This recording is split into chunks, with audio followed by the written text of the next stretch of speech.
strictly defined philosophically, I would say work is action undertaken as a means to achieve a goal. Mm-hmm. And I think work as so defined is something I'm opposed to. Okay. I don't believe in goals. I think it's wrong to do anything in a goal-oriented way. Hard work, hard work, that's what they say. Hard work, I earn my pay. Hard work, do it every day. Well, welcome once again to another Work Ethic podcast. So some of y'all tuned in on episode 39 with Jerome Miller, and we've got him on again today. Thanks for coming back. I've actually heard phenomenal feedback from that conversation and have been really excited to follow up with you. And so I tell you what I was thinking is, well, so for those that didn't hear that episode, Jerome is so an author of what is, to me, one of the most important books I've ever read, which is The Way of Suffering. He's also the author of a few other books, In the Throe of Wonder, as well as Sobering Wisdom. And any others? You got one you're toiling on still, right? A couple that I'm looking for publishers for. So if any of them hear this. Hey. So I tell you what, I had the privilege last time of kind of, I don't know, setting the tone and beginning the conversation. And so I was going to just pass that to you, if you're okay to kind of just jump into the conversation and kind of, like, I don't know, set us off on the journey here a little bit. So in your email to me, you said you preferred these podcast conversations to be, your words were organic and meandering. So I'm wondering, why? Well, first of all, what do you mean by those terms, and why does that kind of a conversation appeal to you?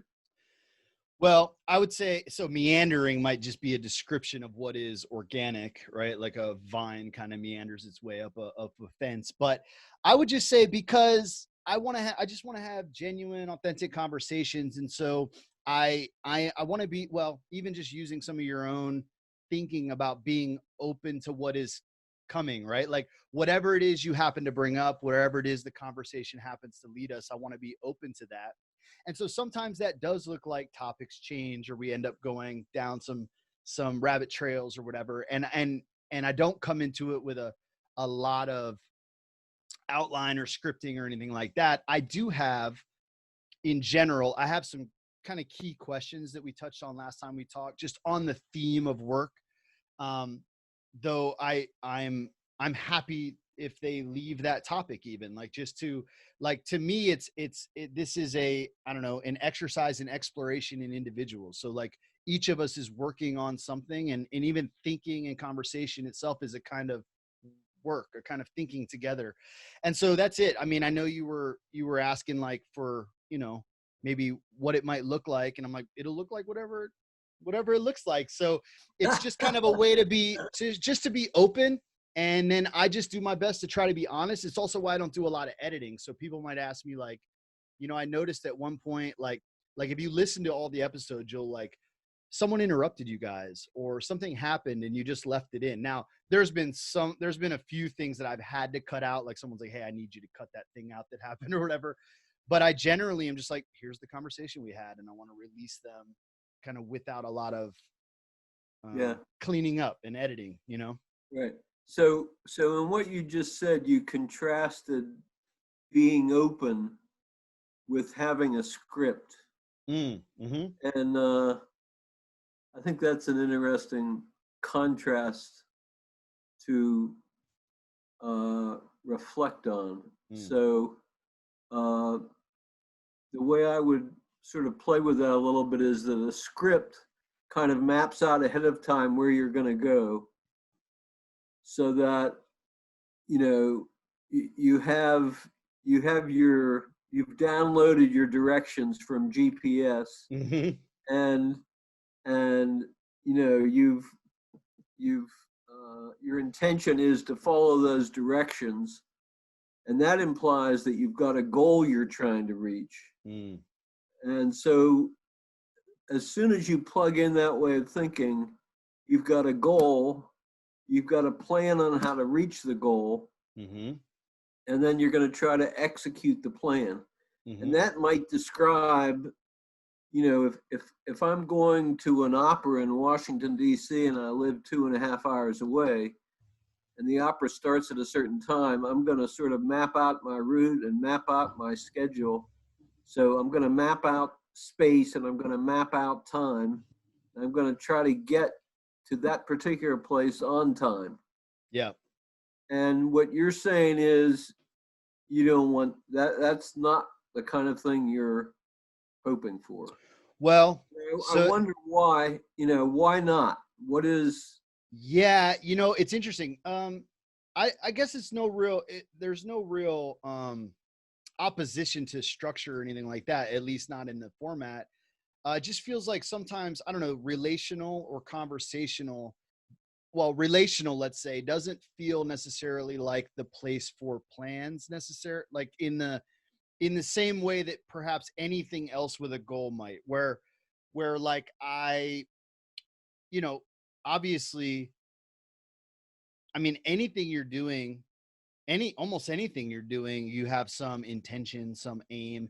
And for me, I guess the intention is to just encounter the other person and to explore together whatever they happen to. So there are some things like, hey, I'd love to talk about your earliest memories of work, or the things that might have come up, or what has been a most meaningful like engagement for you. And so that's a bit of an outline in terms of a very loose plan. No real opposition to that at all. I just, I've been, and honestly, some of it is maybe that I just am not particularly good at that, right? Where I'm like, I'm good to go wherever you want to go. Let's do it. But it is, I mean, even as we emailed back and forth a little bit, it felt like a bit of an outline emerged, and it was like, oh, that's helpful. This is good. We have some idea of some things we might cover, some places we might go. And in my mind, I go, but the reality is we may or may not do those things. Right. So if you use exploration as a kind of contrast with a script, with a goal-oriented plan, when you set out on an exploration, you do have an intention. Yeah. You're intending to, explore. Like if I intend to drive from southwest Colorado to over to Utah, an hour and a half away, and I'm intending to look for Indian ruins. Well, I have an intention, but I don't really know where I'm going. I don't know what I'm going to find. I don't have a schedule to keep. So there's the openness. I don't know where things are going to go, and what you're describing a conversation with another person. Mm-hmm. You're saying somehow that's pretty crucial, to be open to wherever the conversation goes without trying to script that ahead of time. Yeah, I guess the contrast for me, and this is very interesting to like push me or kind of ask me these questions, because I'm like, there's not a lot of framework behind it or even a philosophy necessarily, but I would contrast it with, so I've talked to reporters before where a reporter had a very clear thing that they wanted me to say, right? And it was very obvious, right? Like there is a story, and so there's like, we want to follow the storyline, and then they'll edit based on what doesn't fit the story, right? Like, and there's things that are quite real that might contrast the story, nuance the story. Like nuance isn't helpful to the like tabloid reporter, right? Or whatever. But like as like some like other version of an interview. Whereas for me, the framework is we set aside 2 hours, we both show up, and we have a general theme, right? I have some things that I'm actually interested in. And part of my exploration is to go, like with everyone I talk to, there are some people who have like a very clear and thought out philosophy about work and the place and role of work in their life and whatever that might be. There's others who it's very obvious had never given it any real thought, but work at something that they're passionate about with all their heart. And so I'm trying to like extract some of that. So I do have an intention and a plan, and we have a frame, which is the time frame, maybe. Yeah, but Yep. yeah, I would say, first of all, about what you say about the reporter and her writing a story. Mm-hmm. A pre-written script could take the form of a story, right? Sure. But you already know how the story is going to turn out. And if yes, if you're talking to a real reporter and the reporter is really working on a story, the only way to really do that work properly is to not have a script, to like be open to, I don't know what this person is going to say in this interview. I don't know what shape the story is going to take. I have to be open to possibilities here. Yep. And there's a drama, then you introduce into the whole concept of a story, a drama, where the essence of drama is you don't know what's going to happen next. So yeah, that's good. The future is unprecedented. Mm-hmm. The future is not predetermined by the existing state of affairs. So instead of the future being the product that's going to result, we don't know what the future is because it breaks with precedence. Right. It breaks with what's prior to it. And so it's an opening to the unknown. So that's why, when we're involved in a drama, we don't know where it's going. We don't know what's going to happen. We're in what I call the throe of the unprecedented future. We're in the throe of possibilities, and we don't know where we're headed. And then I would come back to your saying that that's somehow crucial in human relationships. Yeah, that is, that's right. If you're trying to script another person, if you're trying to script a relationship, there really is no relationship, because you are trying to make the other person conform to the plan you have for her. Yep. And so I would contrast real openness to possibility with trying to make the future conform to precedence. So you get this radical contrast between a controlling script and an openness to unprecedented possibilities. Does that make sense? It does. Let me, this just popped into my head when you were talking about a reporter that's like, I have a pre-written story, I'm trying to get this out. What came to mind, and this is a little different, but I wonder if it's applicable. It in my illustration of it, at least the one that I've used historically, isn't based on the future at all. It's actually based on the past.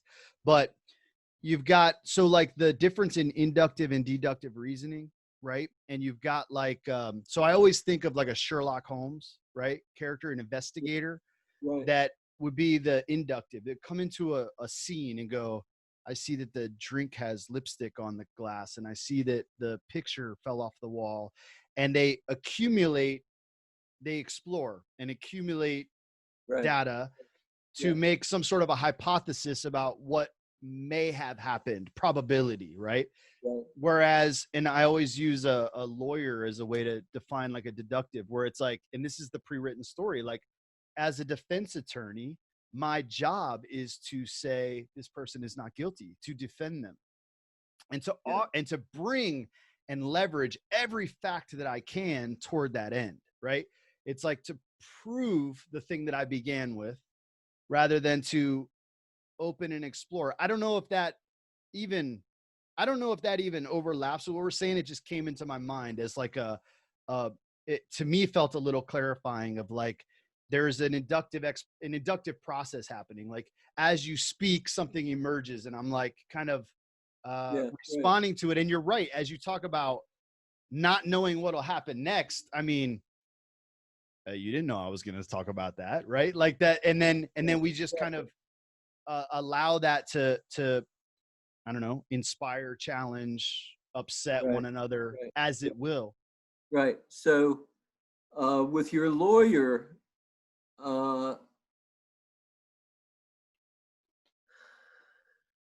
you know, one of the I guess famous rules for lawyers is don't ask a question during a trial that you don't know the answer to, that you need to know how the Yeah. witness is going to answer. If you don't Mhm. know how the witness is going to answer, you're going to open things up. Who knows what's going to happen, right? Yeah. Exactly. Now, my point would be there is no possible way to know what the witness is going to say. There are always going to be surprises, and the real key to being a good lawyer is how good are you at responding to the surprise. Sure. Right? That's right. So the key is improvisation. And the reason why we love courtroom dramas is because they're dramas. We don't know what the hell's going to happen, right? And the lawyers don't really know what's going to happen. And the key to good lawyering is to be prepared to respond to what can't be anticipated. That would be That's good. okay. Well, that's a good mode of being in general. And what did you, the Sherlock Holmes. The problem with Sherlock Holmes is you've got, yes, he seems more open. He doesn't have a script ahead of time because he doesn't know what the solution to the case is. But my concern with Sherlock is that the mystery is going to be over when he figures out how the clues fit together, and that's going to be it. It's the end of the mystery. So it has a terminal point, and it's not really opening up the future, the play of possibility in its radicalness. That is, it opens it up only for the purpose of closing it down. Yes. Right. And then we leave the theater and we feel comfortable. Oh, it's all solved. And the key issue is things are never really solved in that way.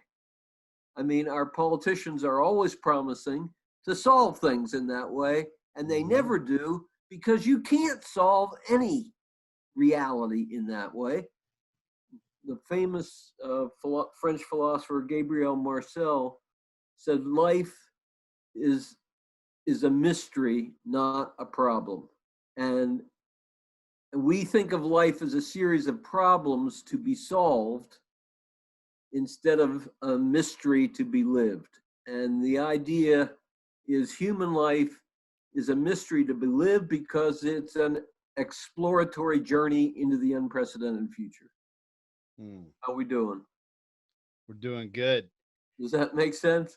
It does make sense. I want you to continue. So I know that is the topic of something you've been working on, right? This kind of like exploration of, evolution into the future from our last conversation, and you touched on it. And actually, it's funny, and I'm going to confess that when you said it, you said something like you just did, like, did I lose you? Did that make sense? And I was like, yeah, that last thing you said tied it together. I listened to it several more times, and I was like, oh, I didn't fully understand that, right? Like I understood it enough to continue the conversation, but when I circled back and listened to it, each time I listened to it, it made more sense, which I've been excited to talk again to leave more space for On you to this kind of question like, of evolution yeah. And I mean, yeah, or other issues or what? yeah, just, well, as far as trying to, yeah, the understanding of your, you said you've been working on this book for some time. And I know like you said like that we're kind of at the vanguard of evolution, I guess is the way, Yeah, something like right. that, where, Yeah. and we're almost like evolution conscious of itself at some level, Right, and, right, and, right. and, and pushing into the future. And then I kind of even, it was even telling like how I misunderstood, because I anticipated a bit and said, and went into like technology, which I was actually really happy about that piece of our conversation where you're like, oh no, the cutting edge of technology is actually trying to shut down possibility. Right, Similar to the right, way you're saying, right, like the Sherlock thing's trying to shut, like right, it's opening enough to exactly. shut it Right, down. exactly. And I guess I wanted to leave some room really just for you to kind of like go on, Okay, like to go okay, on with that. Yeah. right, right. Okay, so uh, everything we've talked about so far leads to this concept of evolution. So, and the key thing is, what the heck do we mean by evolution? And if you look at the literature, people think, people take it for granted that it's obvious what evolution is. But when you start looking at it, people really do not, we don't really carefully examine what the heck we're talking about. And I think the key issue has to do with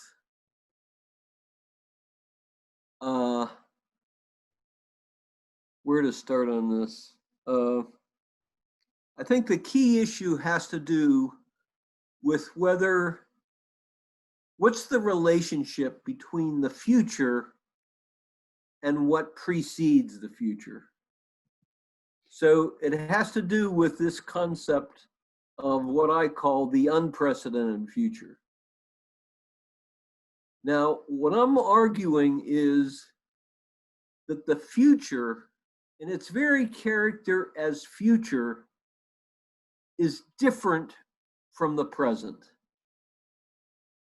Okay. It's not, it's not, it's not more of the present that hasn't arrived yet. It's really opening to otherness, to something inherently different from what has gone before. Mm-hmm. Now, I don't know if that's too abstract. Well, let me use this example. Go for Let me use this example. We sometimes say a relationship that was a friendship has evolved into romantic love. Right. Now, my argument is romantic love is not an extension of friendship. It's not more friendship. It's not deeper friendship. It's the emergence of something which is really other than friendship. Yeah, I mean, in many real ways, it's the end of friendship. Well, I was just going to say, one of the dangers, yeah, the dangers that people worry about is what's going to happen to our friendship. And the reason that's a legitimate concern is because the romantic relationship really is other than the friendship. Yep. Now, I think that's good. It's possible for the romantic relationship to be a new level of relationship that adds something unprecedented, but doesn't eliminate the prior situation. Right. Mm-hmm. So that it doesn't eliminate the friendship, but it adds a whole new dimension that wasn't present before. If you want a political analogy, before the Civil War, the phrase United States of America was used as a plural noun, which is literally is the United States, plural. Mm-hmm. After the Civil War, it became the United States as a singular. The United States is committed to NATO, right? Because something happened in the Civil War that fundamentally altered who we were. Mm. It didn't eliminate the prior situation of individual states, but it introduced a new kind of relationship among those states, a unified relationship. So something similar to that shift from friendship to romantic love. Okay, so how is all this? This is great. So, okay, questions. So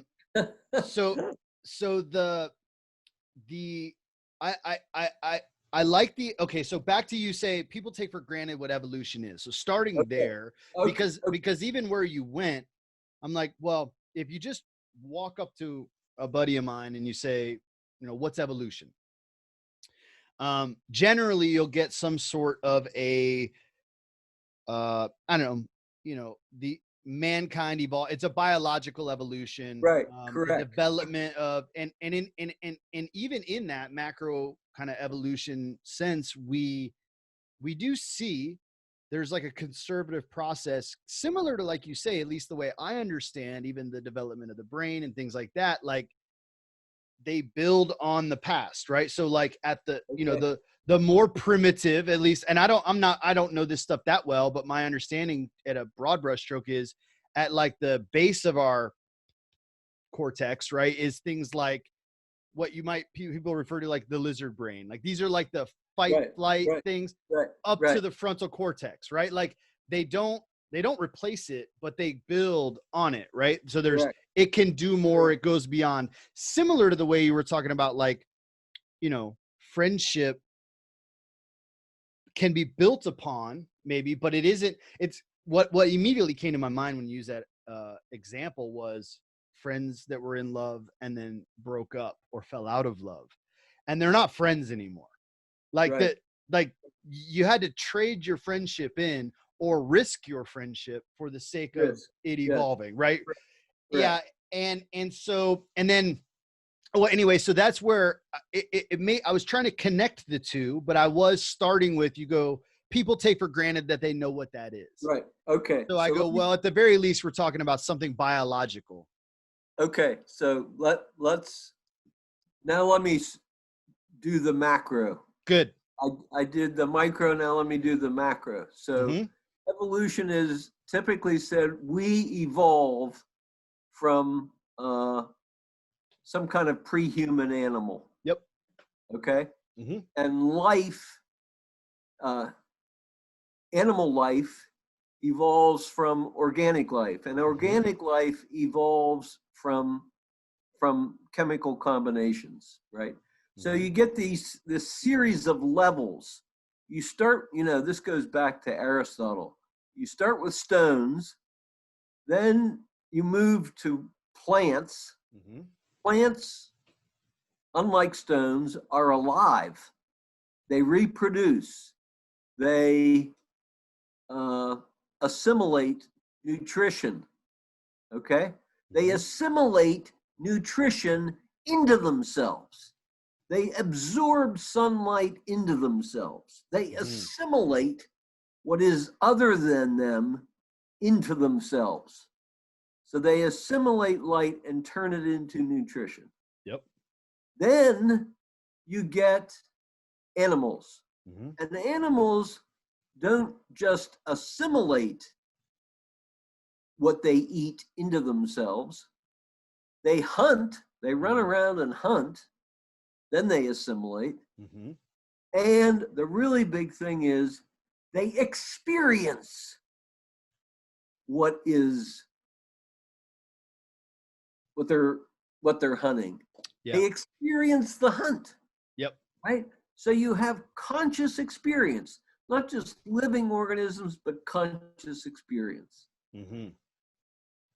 Now, the key question having to do with evolution is, okay, Aristotle said we have these different kinds of things, stones, plants, animals, humans, but he said there have always been stones, plants, animals, and humans. Mm. So his picture of the world is the world has these levels to it, but the levels have always existed. Mm-hmm. Now, we know for a fact that that is not the case. Mm-hmm. We know for a fact that for billions and billions and billions of years, all that existed were stones. Mm-hmm. All that existed were the basic material components of the universe. Okay? Yep. And then life evolved. Now, what the heck does that mean to say life evolved? Well, it came into being, and the question is, did it come into being as the inevitable result of an already existing process? If it came into being as the inevitable result of an already existing process, the future is just assimilatable into the already existing. It's just a little bit more complicated version of what already exists. Is that, just real quick on that, is that, I know you're setting up, if that's what happened, it's this. Is that what would be the, like, I know that I want to say Sam Harris and a few others are like Exactly. determinists, like atheist determinists, which, by the way, really confuses me. So feel free to elaborate on that, because I'm always like, wait, I don't understand how, but because I've always known determinist as a, I don't know, theological kind of idea that, the Calvinists in predestination and whatever, but to hear the kind of the atheist determinism has confused me a bit. But it's like, even to the point of saying you don't even have free will. You just look like you do because you're a chain reaction. Correct. Mm-hmm. So the whole idea of determinism is whatever happens as a result of preceding conditions. Right. So if whatever happens as a result of preceding conditions, it cannot be unprecedented, because it's the precedents that cause it to happen, and there was no other alternative to it happening, right? Mm-hmm. So if it was determined, it is totally governed by precedents. And now we're back to scripts. Mm-hmm. That view of reality says that there was, from the beginning of the universe, a basic script, and everything was already scripted, and there's no drama because there's no possibility of anything happening that isn't programmed by the script. Okay? Mm-hmm. So the determinist, like Sam Harris says, plant life inevitably emerged out of the basic material components. Animal consciousness inevitably emerged out of brain chemistry. Human experience inevitably emerges out of animal brain chemistry. And what that means is humans are basically animals are basically plants are basically stones. Mm-hmm. And everything that has evolved can be explained by what existed before it evolved. That's called a reductionistic view of evolution. Okay? Mm-hmm. You're reducing what emerges back to what it emerges from. and you're saying nothing really novel happens. When you talk about the future as an unprecedented future, and obviously, even just as you finish that, that's in contrast with the precedented future, like this thing that is destined or whatever. But one of the questions that came to mind is maybe asking you about the reality of both, or see how to phrase that. So like, there are things, I would say this, like observationally, there are things that are precedented, right? I mean, I don't know, this is a silly example. Chemistry works this way. If you mix this with this happens, right? There's formulas, right? Yes. There are, and you know, you can go to, even when we talked about work as a way to try an effort to control the future, like there are ways in which if I set a 5-year plan to see something happen, there are principles and rules that can be put into place to, like, I mean, patterns repeat themselves, right? There are things that you can, in many ways, anticipate tomorrow based on pattern recognition. Correct. Right? Like this is played out over and over and over and over. Therefore, probably tomorrow will be this. That doesn't mean an asteroid's not going to hit. That doesn't mean a COVID virus isn't going to take over. That doesn't, you know, there's a million things that could also happen. It's just an issue of probabilities. But I wanted to, like, just to nuance the idea of like is to where I'm at. I guess the question I'm asking is all future unprecedented? Okay. You get what I'm asking? Yeah. So do precedents have any role, right? Yeah. So the determinist says the precedents have the only role there is. That's all there is. There isn't a role for anything else. Mm. So everything happens in accord with the laws of physics. The laws of physics are absolutely invulnerable. Nothing can happen contrary to the laws of physics. So everything that happens is determined by the laws of physics. So whatever happens is the only thing that could happen. Mm. Now, an easy way to think of an alternative to that view is to think about the fact that the laws of physics absolutely govern every sport that human beings have invented. You cannot invent a sport that violates the laws of physics because you won't be able to play the sport, right? You can't move without obeying the laws of physics. Maybe now, in does it maybe in follow- esports, but no, the computer. The computer. Okay, fair enough. Yeah. Okay. All right. So, what? However, you know, those inviolable laws of physics are compatible with all sorts of possibilities, right? They don't eliminate the play of possibility. All they say is certain possibilities can't happen, but within those limits, there are unlimited possibilities. Are you with me? Yep.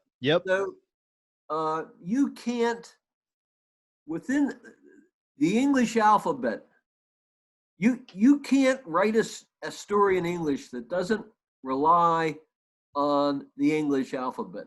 You can tell an infinite number of stories within those limits. And that alphabet doesn't determine what story you're going to tell. So we have all these examples of structures, laws, right? Which introduce a stable order, but far from suffocating possibilities, they allow possibilities. Yep. So for example, the laws of baseball, the rules of baseball set down, limits on what is allowable. Yep. And within those limits, you can't tell ahead of time what's going to happen. That's right. Okay? So you get structure with openness to possibility. That's a really good tie-in to the very first question you asked me about coming in with an outline or a script. Right. Right. Yeah, that makes a lot of sense. Let me just finish the macro picture. So the argument is what's unique about, so I want to argue that life is unprecedented. Life, something new and novel emerges with life. Yep. Something new and novel emerges with animal consciousness. And something new and novel emerges with human beings. Now, what is it new and novel that emerges with human beings? And here we're back to your initial thing about relationships. Except we're not just talking about human relationships. Okay.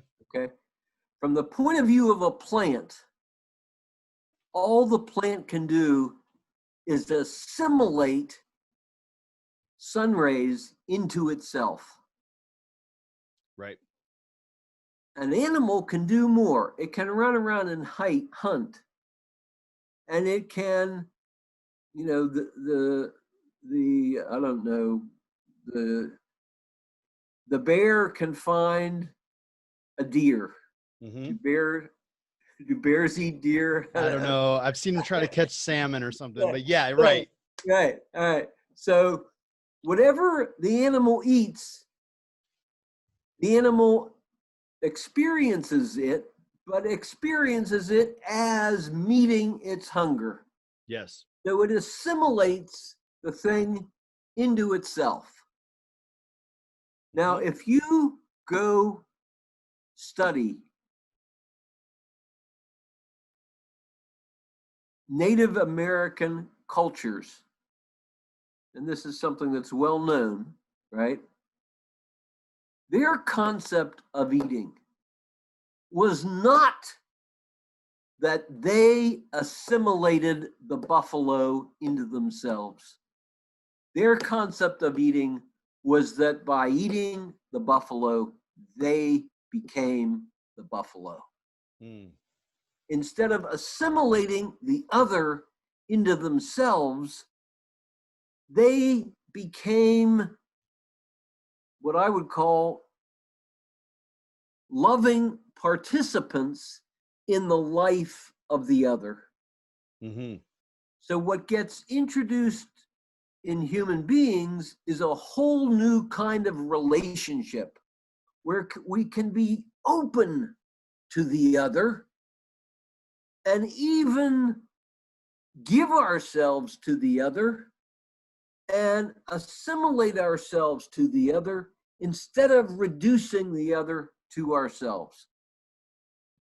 And that is your concept of what a conversation is. Each of us opens ourselves to the other. And I'm arguing that that is the uniquely human capacity for relationship in general. We can relate to the world in a way that an animal can't. An animal cannot sing the praises of goldfinches. We can sing the praises of goldfinches. We can become aware of the cosmos as a sacred goodness worthy of our reverence and appreciation. Yeah.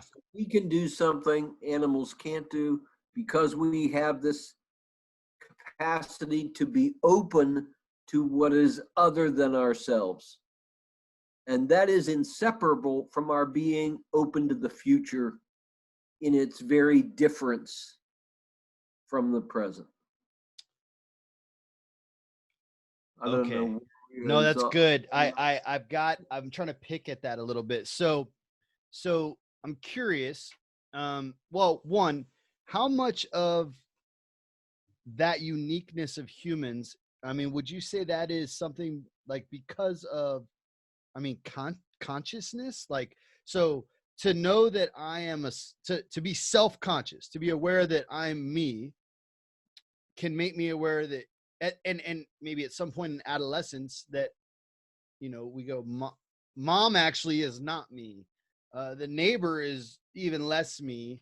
And the stranger is even less me, but like we are aware of the other correct. in some sense because we are self-aware, right?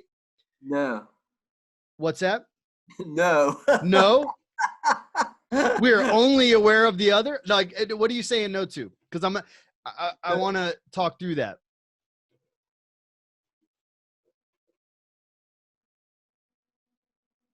I only become aware of myself as myself in exact correlation with my awareness of the other as Right. other. So Because it's it's other is primary. pardon me? Actually, other is primary. Actually, like Yes.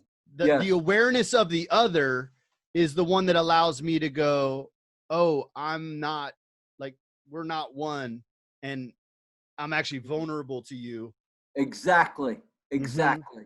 So vulnerability is the absolute key, right? Hmm. Because and I think this happens right away. I think what happens at birth is we're separated from the other on whom our life depends. Mm-hmm.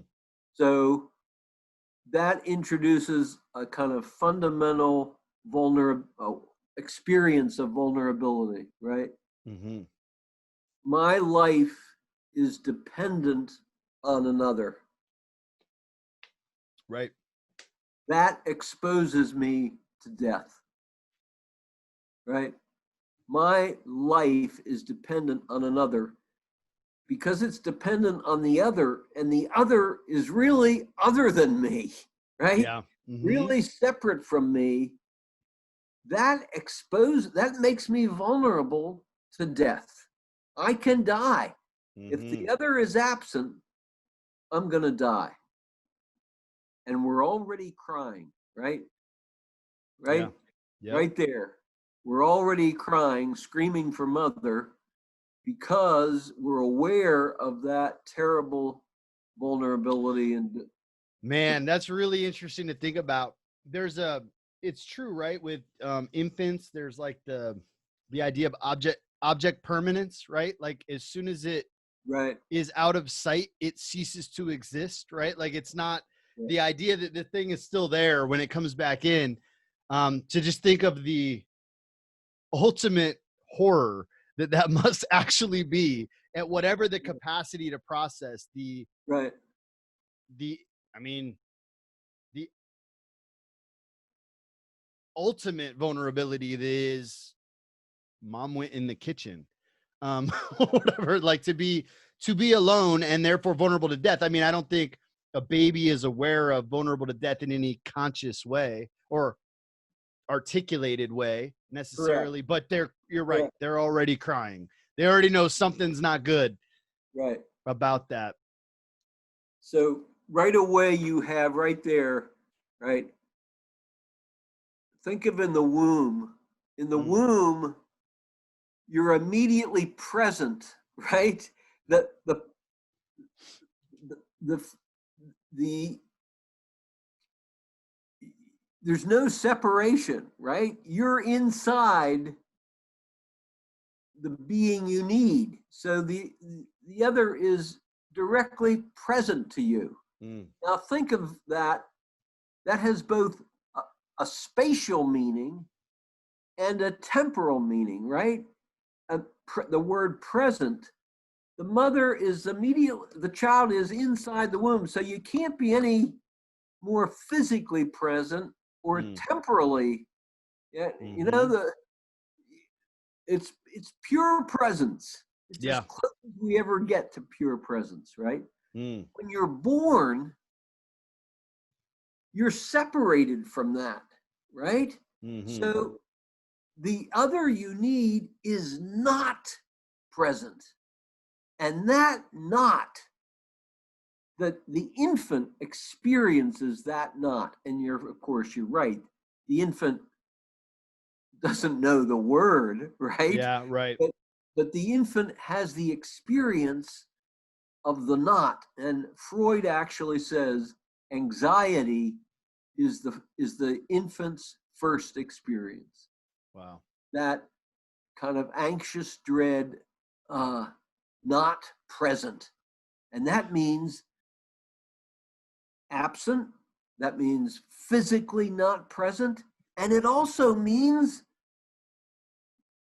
not here right now. Yeah. Something other than the now. And now we've got the future. So the infinite is exposed both to the future,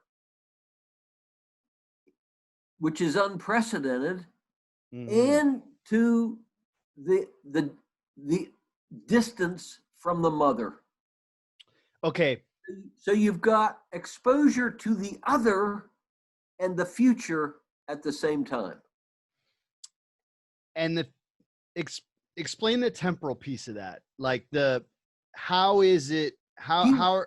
Yeah. The breast right now. What's that? The infant wants the breast now, Yes. immediately, but Uh-huh. she doesn't get it right now. Mm-hmm. So the now is ruptured. The now is shot through with the absence of what is needed, and it has to wait for the needed to get there. So Well, the baby is waiting on the future.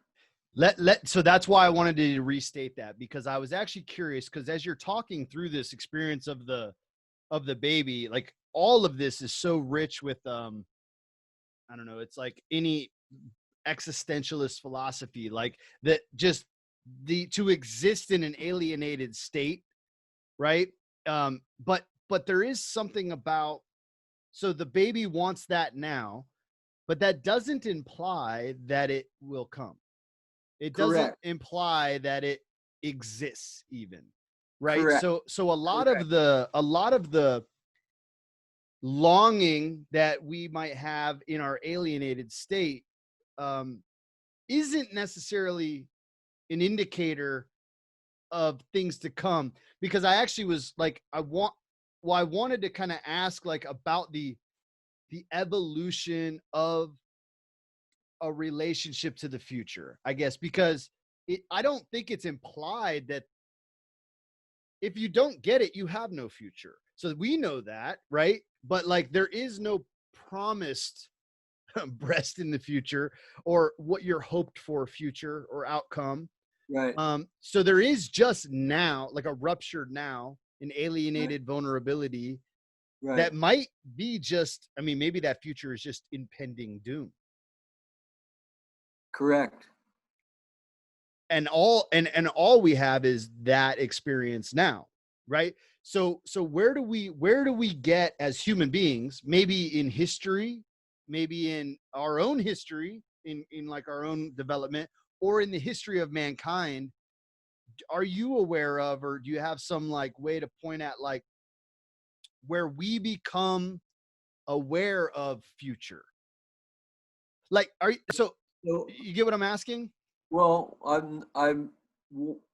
aren't we already aware of future given the, I thought you were going to ask, how do we get to a positive concept of the future?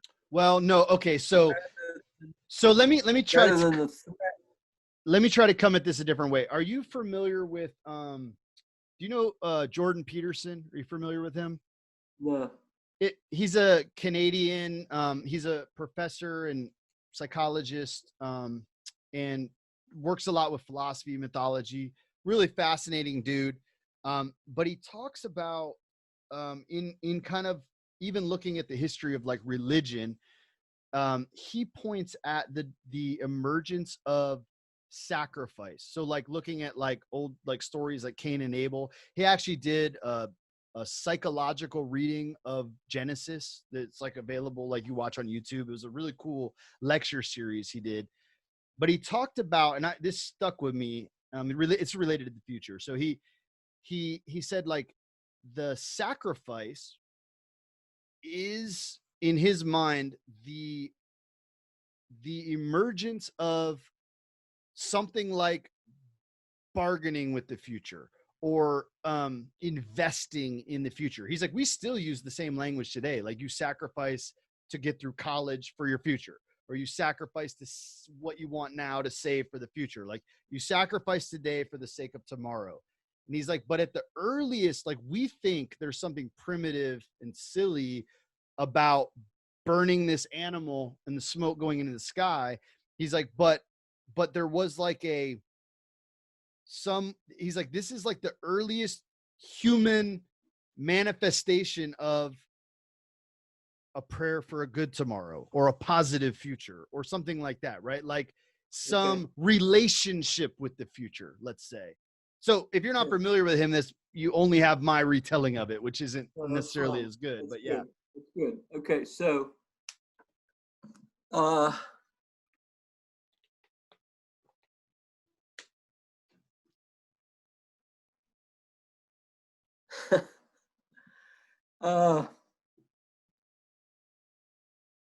so what is work all about? It's the same thing.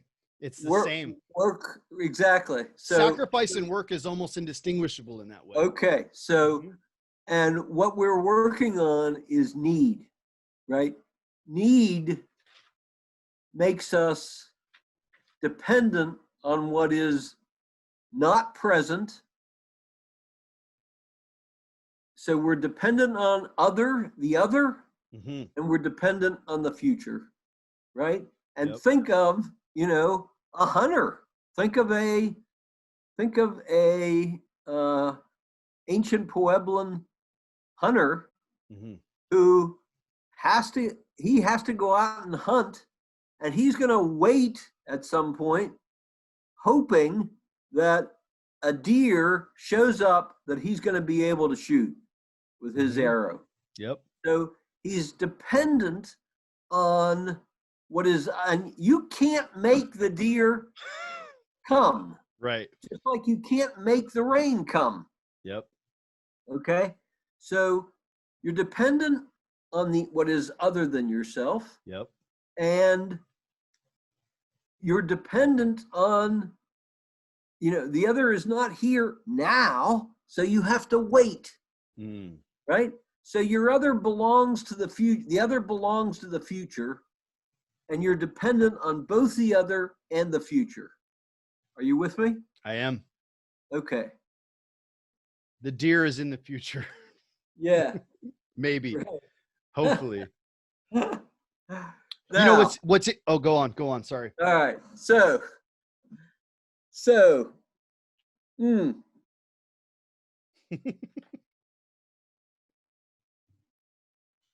Very early on, I don't know how early, but very early on, the baby in the crib notices the mobile that the parent has attached to the crib. And the mobile is above the child, and the child is looking at the mobile, and the light is shining on the mobile, the light coming in from the curtain. And the child also is looking up at the walls and at the ceiling and sees the light playing on all of this. And what is the child experiencing? I mean, so God only knows, but the word that comes to mind is something like fascination or Precisely. Yeah. Precisely. Like it's Precisely. all unknown. It's all mysterious. Precisely. Right. Precisely. So that's it. That's the whole ball game. That's everything we've been talking about, right? Hmm. The infant, we may be talking about a 2-month-old, Mm-hmm. right? Experiences fascination. It's all unknown.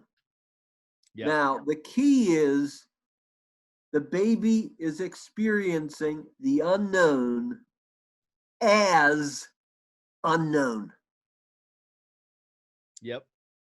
She's experiencing what's beyond her and unknown to her as unknown and beyond her. Yes. So she's not cut off from it. She's being startled into awareness of it. Hmm. Now, can she see the mobile?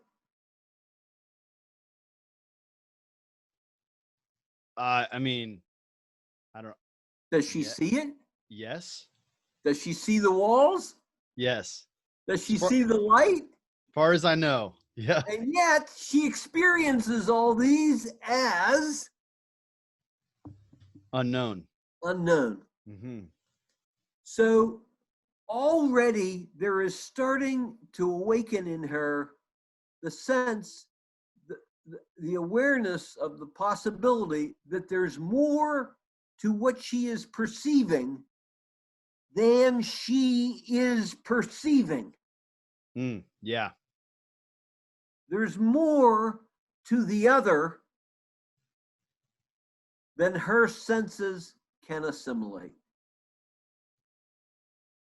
There's more to the other than she can assimilate.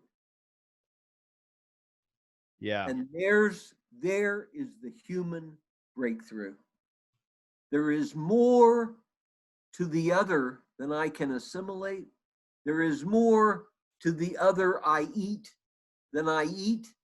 Mm-hmm. There is more to the future than the present.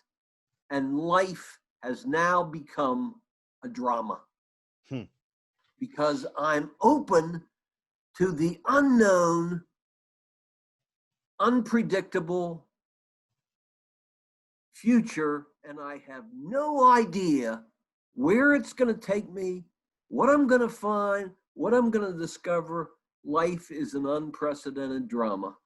Now, I think immediately, so when you reference the lawyer and you're like, there is in some sense always a possibility that someone says something you didn't know, and you're like, how good of a lawyer you are is really how good you are at responding to surprise. Exactly. And as you paint this, like being open to the future, I mean, the reality is just, I don't know, my understanding of this has always been, or has become, that there's major temperamental differences in my community and people that I know, people that I love, that encounter, like, there are people that are more neurotic and more afraid, more. So my wife even she said the other day, I'm not creative. And I was like, that's absurd. What she meant is, like, I don't write poetry or art. Like, I don't come up with ideas, but I'm like, you generate more horrific outcomes to every possible scenario than I've ever met anyone. She's the most creative, because it's funny. I forget what it was. We watched some horrific thing the other night. It was a movie, but there was some, you know what it was? It was Mel Gibson's Apocalypto. So it was like the story of the Aztecs, and there was these two tribes fighting, and this one tribe is being raided by another.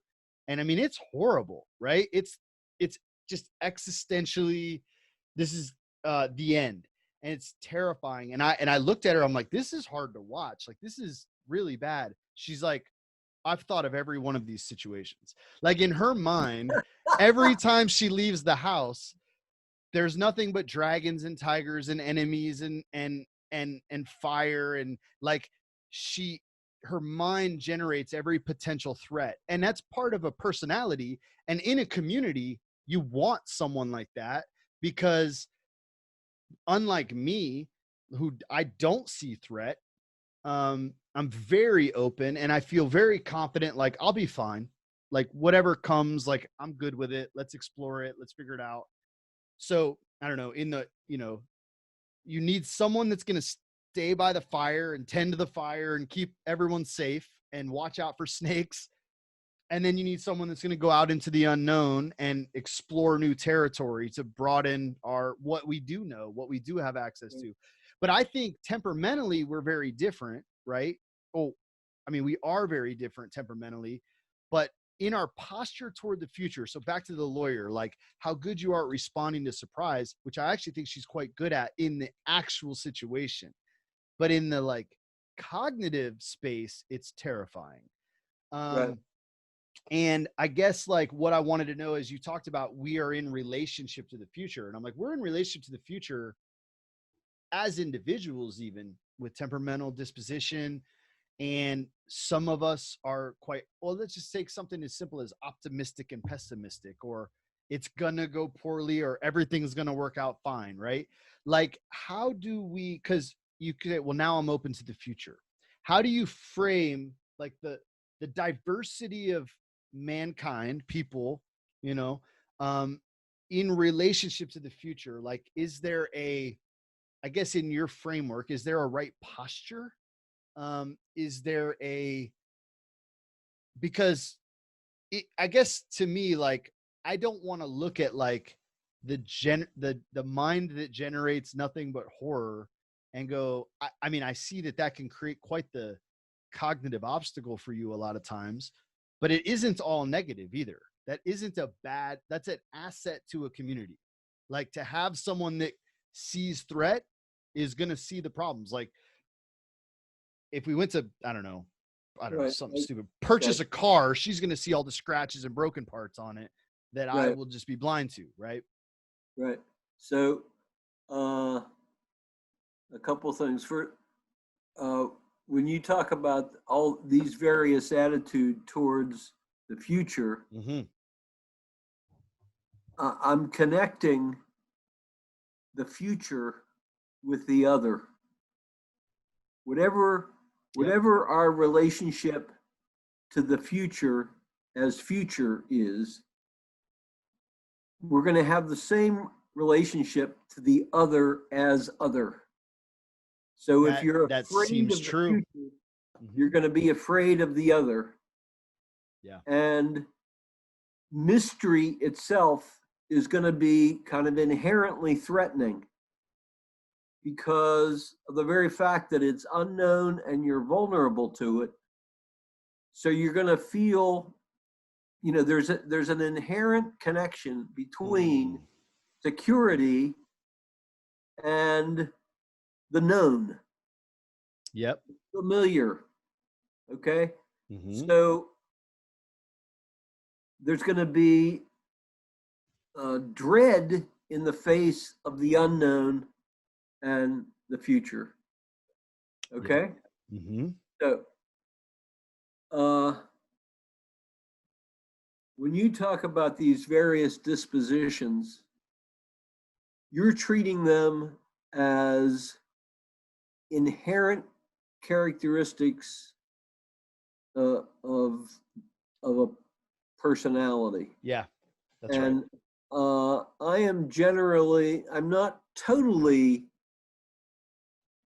I wouldn't completely discount that, but I think in the vast majority of cases, I think there are some fundamental differences. Yeah. What the Myers-Briggs test, helps you identify. People have different ways of learning. I don't think my difficulty with physics, I think that was due to an inherent intellectual orientation. I'm more oriented, I was in physics class and I'd ask questions like, what is matter? And, they say, well, that's not, and, that's for give me a physics answer. And I said, that doesn't help me because I was asking a philosophical question. Why does it matter? Yeah. Right. Yeah, right. So I do think there are some fundamental differences, like in learning Yep. styles. But I think what you're talking about is much more due to historical, our experience as historical beings. We have dramatically different individual histories. Yeah. And it's our histories that have tremendous, unbelievable impact on us. Yep. So, you know, the Native American inclination to alcoholism is, I think, is not something that's biologically determined, and it's not something determined by personality. It's something that's historically conditioned. You know, it's due to their history and what was done to their culture and what was done to their identity. And so now I think you're absolutely right that the person, the optimist, may be completely might be too much like Sherlock Holmes and think that, oh, the future is just going to be more like what I'm already familiar with. And there's nothing really to be in dread of. You know, others are not really others. You know, they're just like us.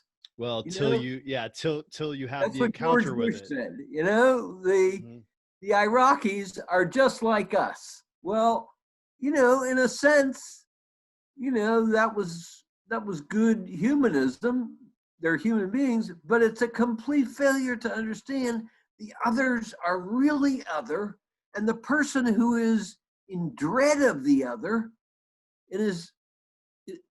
that dread is absolutely appropriate. Yeah. Now,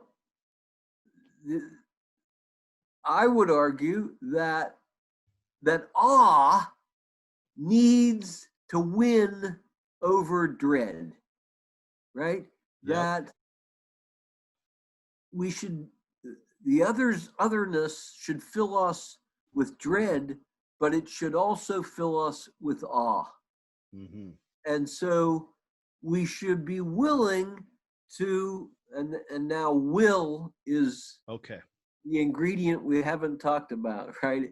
Which is we can choose how to respond to the future. And most of us try to repress it. Most of us try to control it. So Let me script for it. Let me tell you a little story. So, you know, I think when we first connected, I was living in a house we called the Lake House. I had a intentional community. Some of us were living together, and we functionally turned that house into kind of a house of hospitality for the poor.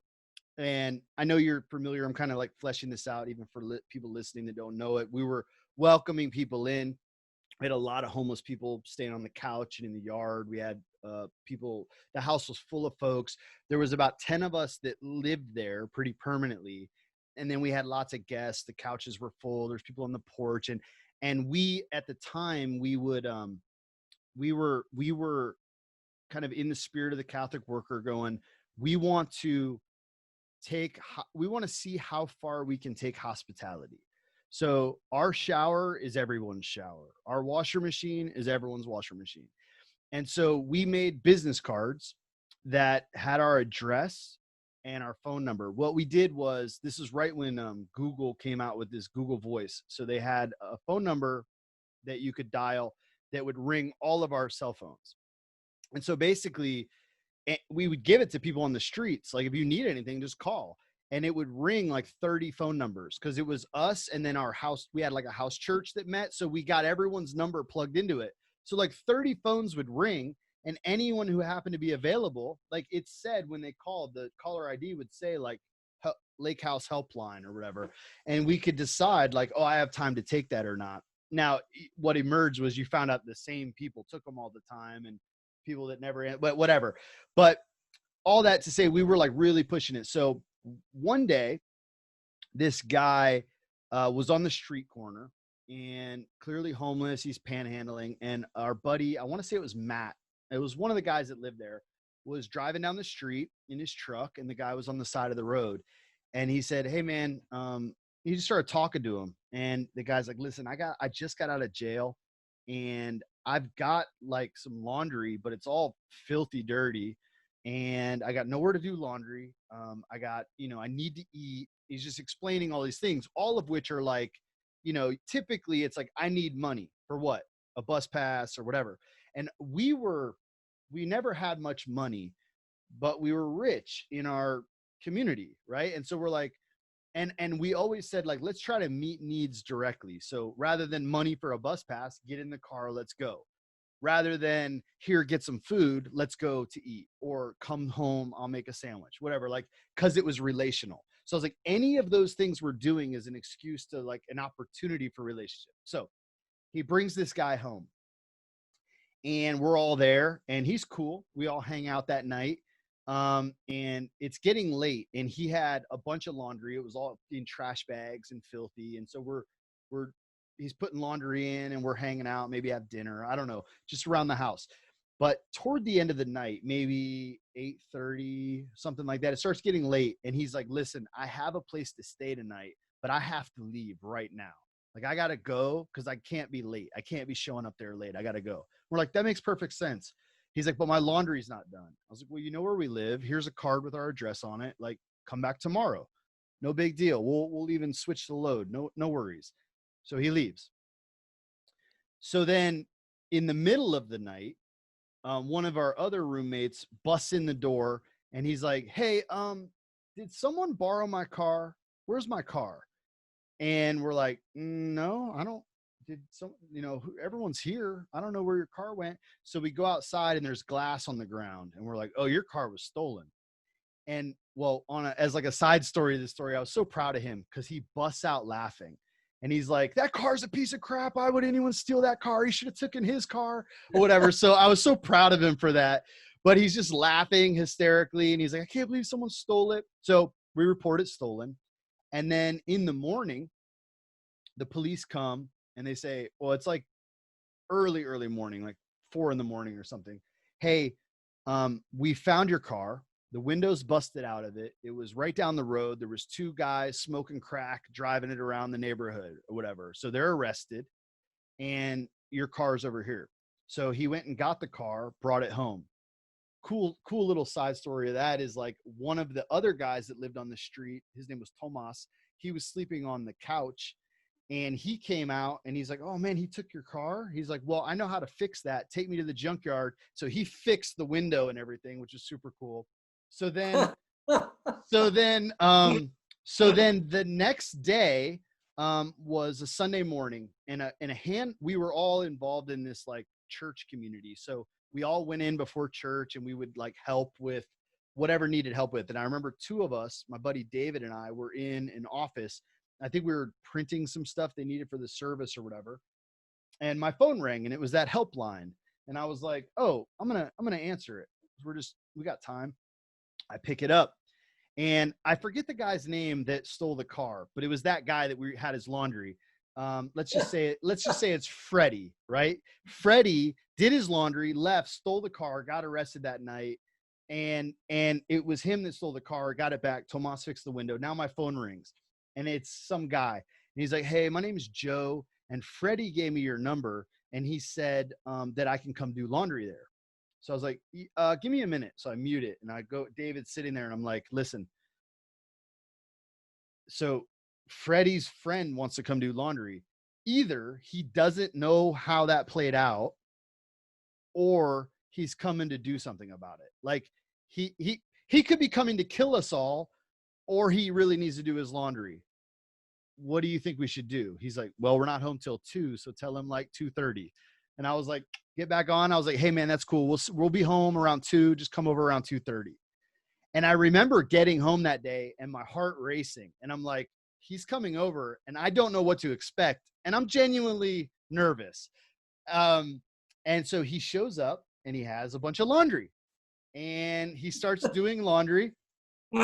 And so I was like, hey, David, go in the room and pull up the Hillsborough County Sheriff Department, pull up that guy's mugshot and print it out. And so he went and pulled it up and printed out. And we went out and I was like, that's your buddy, right? And he's like, yeah, that's him. I was like, well, he got arrested last night. That's his laundry. He stole Robbie's car and he left with it. And the guy's like, oh my God, I had no idea. I wouldn't have come here. Like, he genuinely didn't know that. Apparently this guy earlier had said, I have a buddy, you can do laundry over here. I found a place. And so I said, hey, listen. So he finishes his laundry. We say, hey, if you talk to Freddie, let him know we finished his laundry. It's all folded. Tell him to swing by when he gets out. Okay. So there's a story. Wait a second, hold. Did you ever see Freddie again? So my memory is horrible. I believe did he ever get his laundry? I believe he did. We talked about going to the jail to tell him we had it. He did not come to our house, but when he got out, one of the guys saw him and was just like, oh, I'm gonna go get his laundry, and like ran home and drove up with like some food and his laundry and said, hey man, you remember us? And gave it. But I don't know much of that like circle back story, but he did get his laundry back. I don't know what came of that. It's not like there was some great friendship emerged after that. I think he was pretty humiliated by it or whatever. But why did I tell you that story? Well, the dread and awe kind of thing, and like the unknown, the idea, I guess, of like hospitality, and the thing that we were trying to do. God, I had like a really specific question when I started that story. You know what? Muse on that story a little bit for me. Well, I said that the awe should take precedence over dread. I don't know if that's... Yeah. So I think there was some element where it's like we threw caution to the wind with hospitality, and we took this radical posture of openness and an open door. And genuinely, I look back over those years and I go, I mean, and I will say, we were robbed many times. One month in particular, the house was broke into 3 times. There was someone that got stabbed in our kitchen. There is every reason not to do that, right? But for us, there was every reason to do it also. Like, it was an experiment. And it was an experiment with a value. It was like, I don't know, love your neighbor. Right. Try to actually tangibly, whether you like them or not, try to love them, try to share with them. And so I guess, like, man, I lost it because I really had a specific question when I started that. And it might have been related to the will, the choice being made there, like the phone call, there was a choice to be made. And I really think, like, had I gone, nah, bro, we're closed today, I wouldn't have thought twice about it. Like, I wouldn't have like been like, oh, that was wrong to say no to that. But the roller coaster that was saying yes was, for me, better than any, I don't know, level of safety or whatever. It was so exciting. Everything was so engaging and exciting. But I do believe that's highly temperamental. Like, there's something, we were oriented around risk and openness in some way that was super odd. And I don't do that now. Like, we haven't, like, it's, we actually, it went, at one point, the Well opened our daytime drop-in center because of some things that like one of the people in the house was like having a nervous breakdown, and we're like, oh, I think we took this too far. Like, this was going to traumatize the household potentially permanently. And so that's when the Well actually opened the daytime drop-in center. We rented a building down the street. Anyway, sorry, I don't know where I was necessarily going with that, but I wanted to share the story. It felt like a bit of overlap with some sort of posture toward the other. Yeah. So there are a couple things that I think the danger, I was thinking as you were describing the experiment, uh, this experimental, this experiment in hospitable living, I was thinking that I could not possibly do that. And that has to do with uh, the fact that I have to have solitude. I have to have solitude has to be like a significant part of my life, and quiet has to be a significant part of my life, and that is related to the kind of it's related to my vocation. Yep.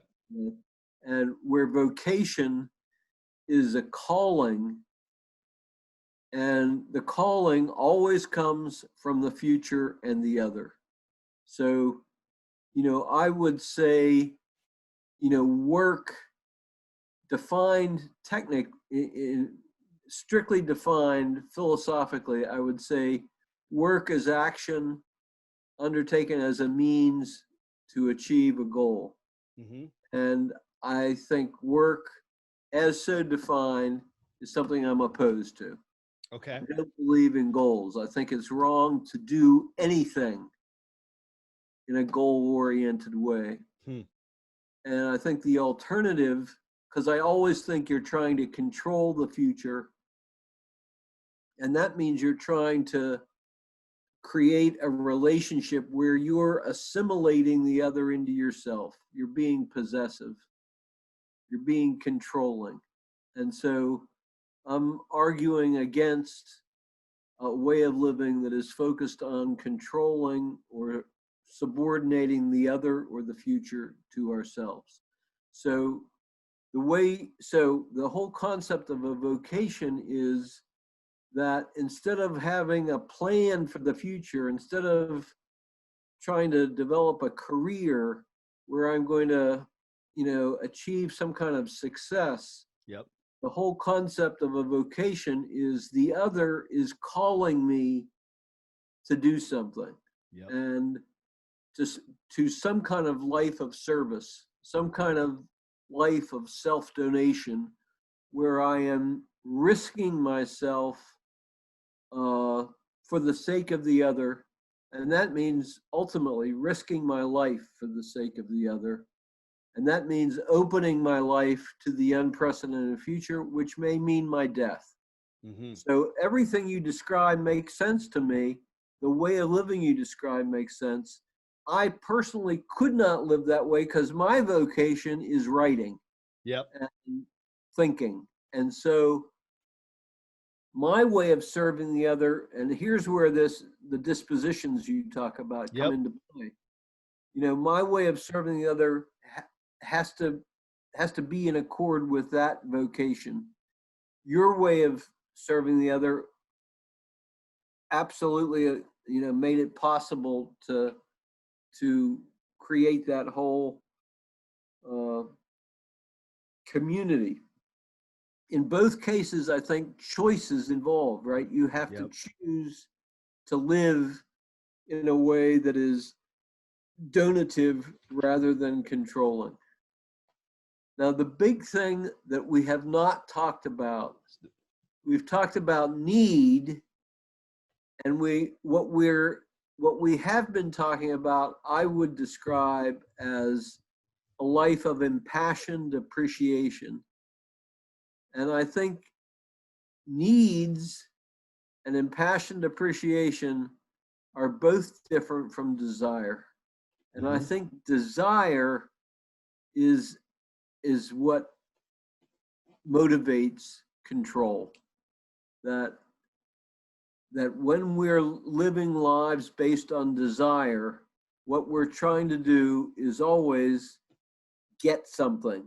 And that means we have a goal, we're trying to appropriate, we're trying to subordinate the other to ourselves. And I think all desires are problematic. And that lends that, so I said that's my extremism. And might be something to debate. Well, it's interesting. So Well, one that sounds a lot like Buddhism, right? So it's the idea like all suffering emerge, which is actually interesting. Your book on suffering, so it's like the way of suffering, but then at the same time, in contrasting that with Buddhism, which is like all suffering emerges from desire. So like in some sense, there's like this Buddhist idea or ideal, I guess, of letting go of all of these desires and letting be what is, right? Yeah, That sets you free from a cycle of suffering. right. The Buddhist says suffering is due to desire. And I would say desire is due to the avoidance of suffering. Yeah. Which in my Now, mind is I go mean, ahead. what, so there's a fundamental, profound difference, Yeah. but the agreement is there's something inherently problematic about desire. Yep. The critique of desire is where I feel very in sync with the Buddhist, Yep. and letting be and receptivity and compassion, all of that makes perfect sense. Yep. But I think that requires opening yourself to suffering. Yeah. And which actually, and maybe this is an Now interesting suffering there, let me just add one thing. Suffering doesn't mean anxiety. It doesn't, like nervous. There's something serene about the kind of suffering I'm talking about, because it has to do with, in the way that real weeping is peaceful, right? Real weeping is not tormented. When the Buddhist talks about suffering, he talks about being tormented, being all twisted in knots. But I think all of those knots are due to our avoidance of vulnerability. And so that's why I said way back that vulnerability is the core. So I remember when I was in religious studies, I had this sense that, and I've only come to believe it more, though I don't know that I've come to a place to articulate it very much, but like I've seen there's you'll see a lot of books like the words of Buddha, the words of Christ. There's a lot of affinity between, let's say, the Christianity and the Eightfold Path or whatever, the Four Noble Truths or whatever. Like you've got and yet in my mind, I think the title of your book is actually the difference. It's like one is cruciform, one walks into the cross and sacrifice, and one is oriented about to away from suffering, right? At least in the broadest of brushstrokes, I'm like, they highly resemble each other in some paradoxical, like the opposites, right? In an opposite way. And I don't know if for you, maybe this is an interesting place to like bring in some of that the Christianity, but in that difference, I hear you saying, this is not to put words in your mouth, but that's a Christian vantage point, for at least the way I understand it, versus the kind of the Buddhist orientation. Like literally the way a Christianity can be described as the way of suffering. John, you're breaking up. Oh, am I? Can you Yeah. hear me? How much of that did you hear? You didn't? You were saying bring there's something cruciform and Yeah. So I guess like what I was saying is like as I hear you talking about the where you would differentiate maybe with the Buddhist perspective, in my mind, from my own vantage point, I hear Christianity, and right. and I go, well, I don't know, maybe like how much do you feel like that perspective is informed by Christianity, or maybe talk a little bit about, I don't know, So I like to think as a philosopher that I know that as a philosopher I'm influenced by Christianity. Mm-hmm. But I hope my philosophizing isn't dependent on my Christianity. That is, I hope that other philosophers who aren't Christian, I hope I'm able to be convincing to Of course. Yep. to others who are not Christians. But I do think uh, there is a religious dimension to all this. So I would say that, and there's lots of stuff we haven't touched on at I know. all. I know. So I would say that the ultimate experience of awe is one that, you know, we talked earlier about. I argued that human beings are different from everything else that we've so far encountered in the universe Yep. because we're capable of praising the universe, and we're capable of having a reverential appreciation for the universe, and especially a reverential appreciation for the earth and everything on the earth, Mm-hmm. including mosquitoes. And I think that when you carry that further, we talked a good bit about our awareness of the possibility of death. And I think when you really mine that, when you really explore what that awareness of death is all about, I think you get to an awareness of the possibility of nothingness. Mm-hmm. We talked about even the baby has a kind of initial awareness. Mother is not present. Mm-hmm. That infant's initial exposure to the not can evolve, and I use that word deliberately, can evolve into the adult's profound awareness of the possibility that she can cease to be. And then here's where the leap is: a profound awareness that the universe can cease to be. Mm. And that awareness that the whole universe exists but could not exist gives rise to the question, why does it exist when it could not exist? And I think that leads to a religious experience where you have the realization that the universe is a gift and the universe has to have been given existence by a reality that transcends it. So the radical future is that transcendent reality that ultimately all of our exploration, and now we're back to the beginning of our conversation, all of our exploration, if we push it far enough, the ultimate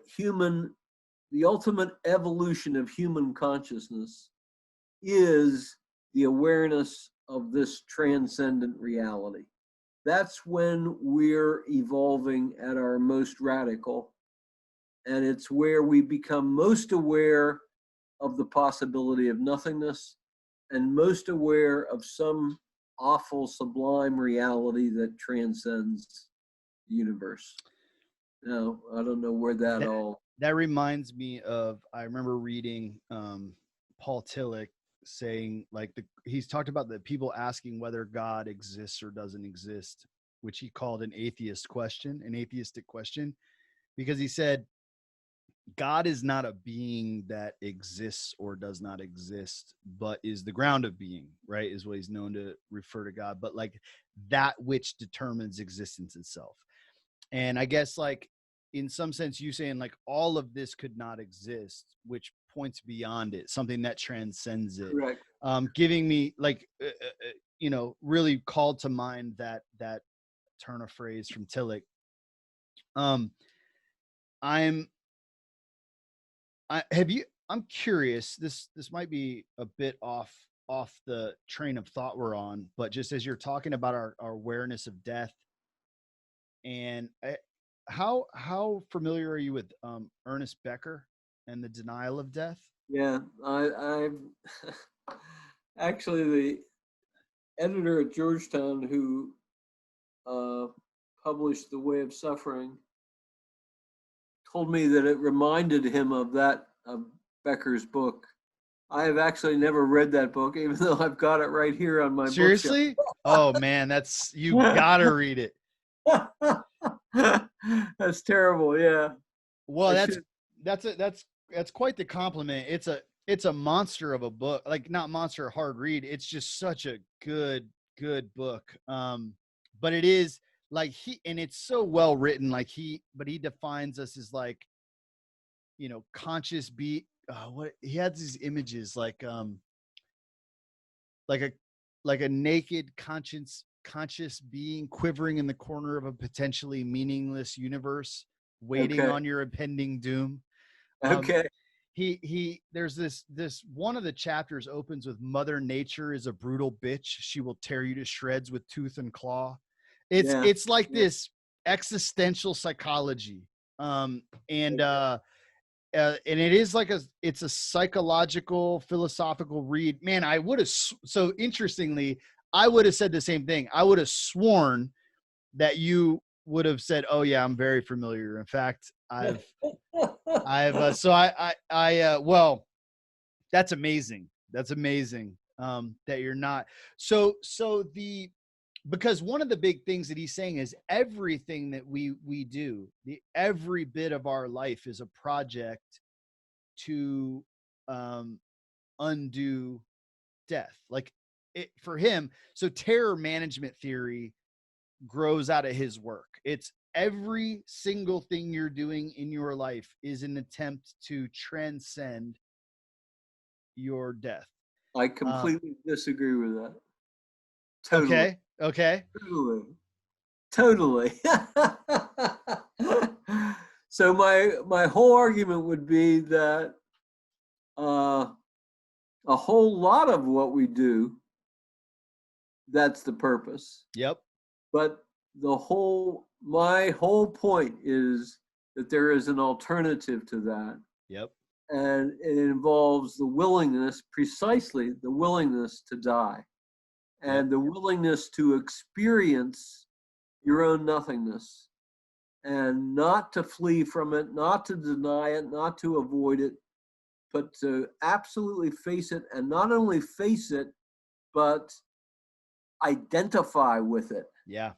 So that, I think the truly religious person has a realization, in and of myself, I am nothing.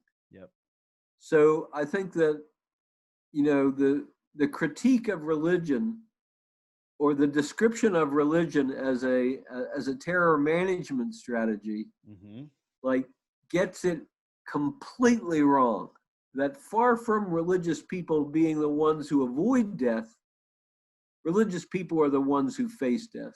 That's right. And they don't just face death, they face nothingness. You never run into, if you want to look at somebody encountering nothingness, you are not going to find that in Freud, and you're not going to find that in Sam Harris. You're not going to find that in any of these atheists who would equate death with biological, their view of death is biological. It's like, if you want to see death, go to a morgue. And they have no clue about what an encounter with nothingness is. Because, of course, to them, nothingness isn't empirically verifiable. You can't see nothingness. You can't measure it. So they would say an encounter with nothingness doesn't make any sense, because they haven't understood what a 2-day-old baby understands, which is that the not is real, right? And the deepest human experience is an experience of that not. And the baby has it, and all these atheists are running exactly away from it. They're the ones who are terrified of death. Now, when I think of those who would face death, right? You know, you can run through examples of what I mean. Most observers would call something like something heroic, standing in the face of, Right.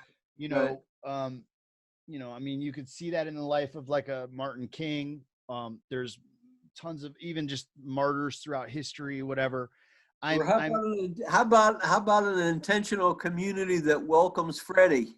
Yeah, sure. No, that's it. And it is at every level. You're saying, come what may. And I think the question of what comes to my mind is conscience. Like there's a call, like you talk about a vocation, a call from the Right. future. Right. There's a call of conscience that last time we spoke, I think we briefly talked about Viktor Frankl, and one of the, if I understood correctly, I think it was his thesis paper, but it ended up being published under the title of The Unconscious God or Unconscious God or something like that. But he talks about conscience as pre-rational. So he's like, should I do this thing? No. And he's like, before you have time to think about it, not to do it. And then you can explain, but it's like a post hoc rationalization. Like, but the conscience, he describes it almost as an antenna to a transcendent reality, like as though you could hear the voice of God say, and that reminds me a lot of, Socrates talked a lot about like listening to a daemon, right? They go, it told me not to speak up. It told me not to leave Athens. So I will face you. Better to stay here and drink hemlock than to betray this voice that leads me.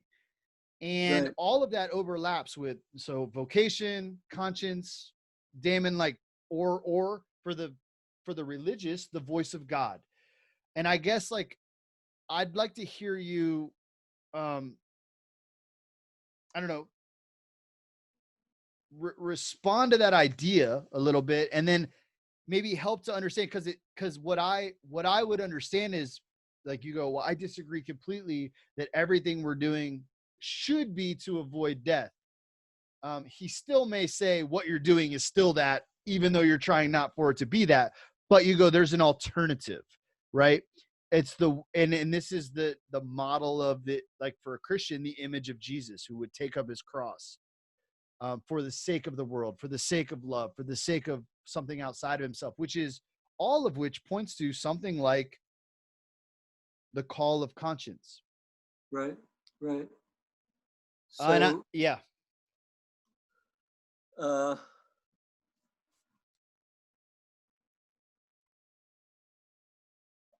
I think the idea of conscience, what that is tuning us into, is what I would call normative order.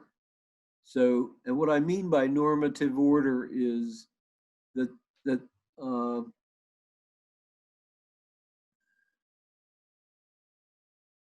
I don't like that term because it's too abstract. What I would prefer to say is the goldfinch deserves praise.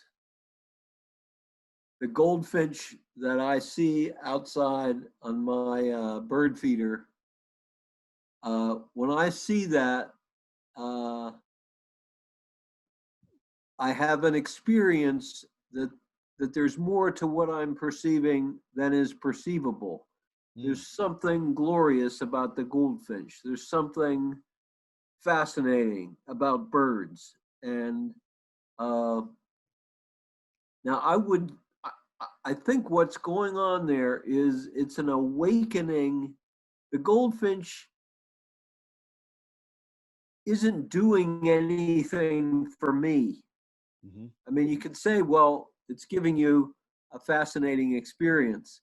Well, if I'm craving fascinating experiences, I am an aesthete who is betraying the very things I'm experiencing, right? I am using the glorious things I'm experiencing to kind of get off on them emotionally, you know? Man. And that's a betrayal. And the alternative is to appreciate the goldfinch as something inherently precious. And that means it's not good because I see it as good. I experience it as good because there's a goodness inherent in it. Hmm. Now, I think that is what conscience is all about. That awakening to the goodness of the universe, you know, that you have when you like see the stars at night and you say there's something glorious about this, right? So when we're moved to praise, when we're moved to delight in the glory of things, we're experiencing something that's other than and beyond ourselves. And we experience it as good and deserving of our impassioned appreciation. That's what I'm arguing. So another way to put that is what's unique about us is our ability to fall in love with the universe. yeah. And that's what that experience is all about. And it's What falling in love with the goodness of the universe. So now when we refer, so that all makes sense. But it feels a little beyond the scope of like the way that we use, people typically would use conscience as in like, do you have a conscience, as in something like a moral compass, right, even. And I'm curious, so would you say that the ability, so because you're like, we can fall in love with the universe, but it isn't that that's the only possible response to the goldfinch or the stars or the whatever, right? Yeah. I could take quite the opposite approach to want to dominate and control and whatever those things. Correct. Consume those things. Is that, would you say that posture correlates with the right and wrong, or the conscience in the like everyday use of the word, as in, you know better than that, or conscience called you to stand up when no one said something, like no one spoke out, but you had to speak? Okay. The reason I went in the direction I went on the issue of conscience is because I think it's a mistake to say,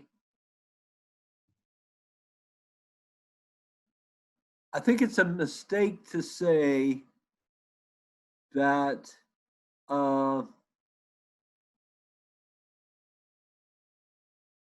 well, we shouldn't listen to conscience. Conscience itself is our primordial listening.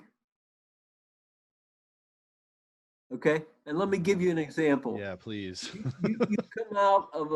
you do your supermarket in the morning.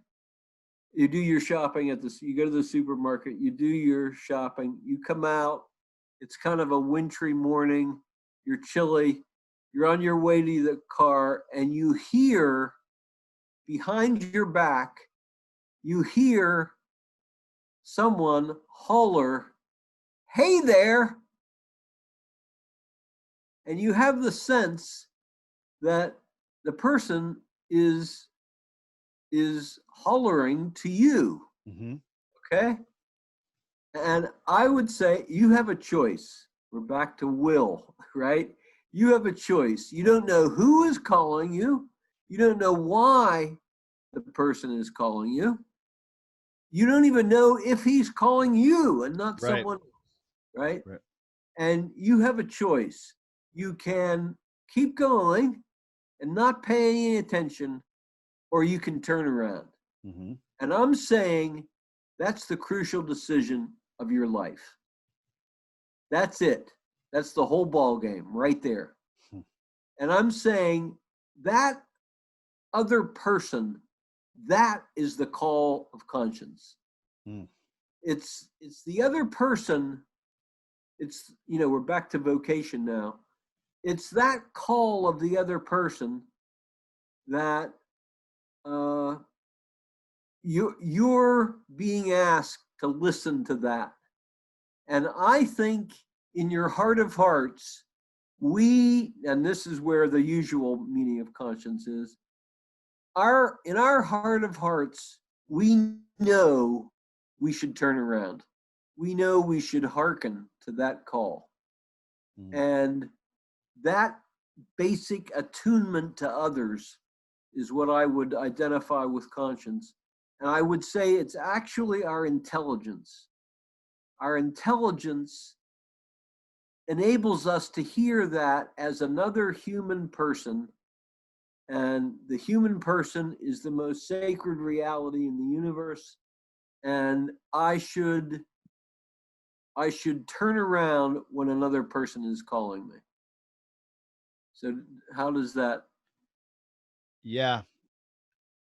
I could say that judging by the thing that happens in my chest when I hear something true or beautiful, that sounds right. That's a really interesting. So, by the way, just checking in real quick. Are you okay on time? Like, Yeah. how are you? Yeah. Because that felt to me that the idea of like responding to a call reminded me of your essay that I think in even the beginning of our first conversation. So the wound made fountain, you talk about like, this is different. It's not the scenario you just painted, but you painted a picture in that you can kind of like maybe frame it, but in it, there's an image of a voice crying out, right? That a victim, one being victimized, cries out, like the call for justice emanates from the victim. Which is to me, I've been chewing on this forever since I've read it. But I also think in it's a you do a really beautiful job of tying some of these ideas, but really explicitly to Christianity, and kind of develop that out of like some questions that emerge in that. So for the sake of those listening that haven't read it, I mean, are you able to give like a sketch intro of it? Yeah, Or is that the problem with going to that is you can't do that without talking about evil first. And evil is what we haven't talked about. One of the few things we haven't talked about. So I think the two great human issues are death and evil. So,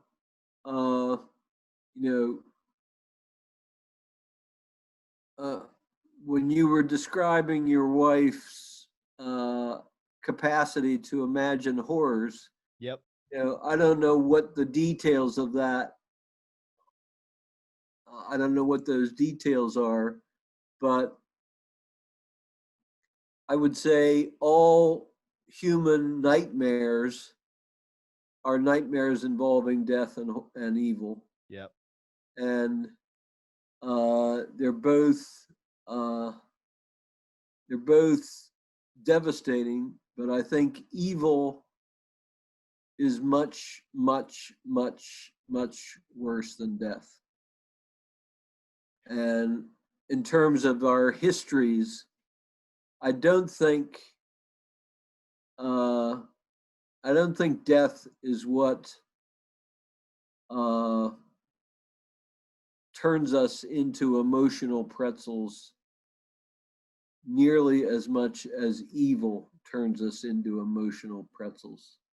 And I think all of us are emotional pretzels. And by I use that image, I mean we're all twisted, we're all kind of misshapen. We're all a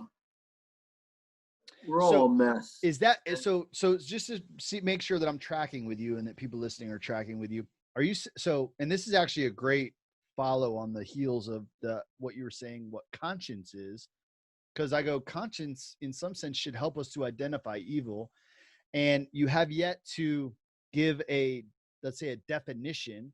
And so what I want to take us, because you're like, so evil's much worse than death, and we're emotional pretzels. We contort ourselves because of our encounter with and fear of, like, our nightmare of evil and our encounters with evil.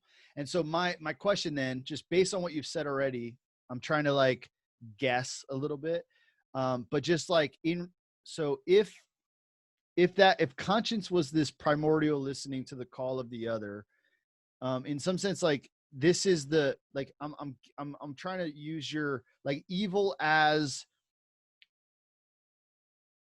the not, so one is, you said you have two choices. You can keep going, or you can turn around and see who, what, Right. where, when, why. But the other thing is to harm the one calling you, right? Like, to go back and, like, malevolence, I guess, is the thing. Like, I'm thinking, like, to desecrate, when you said the human being is the most sacred, to desecrate the sacred. Right. Is that along the lines of what you're Yeah. referring to? So if you take that scenario of you're walking towards your car on a wintry morning and you hear somebody call out, "Hey there,"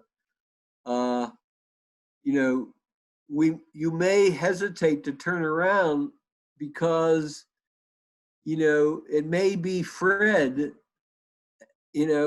intent on taking advantage of you, and maybe even intent on, doing some really malicious act towards you.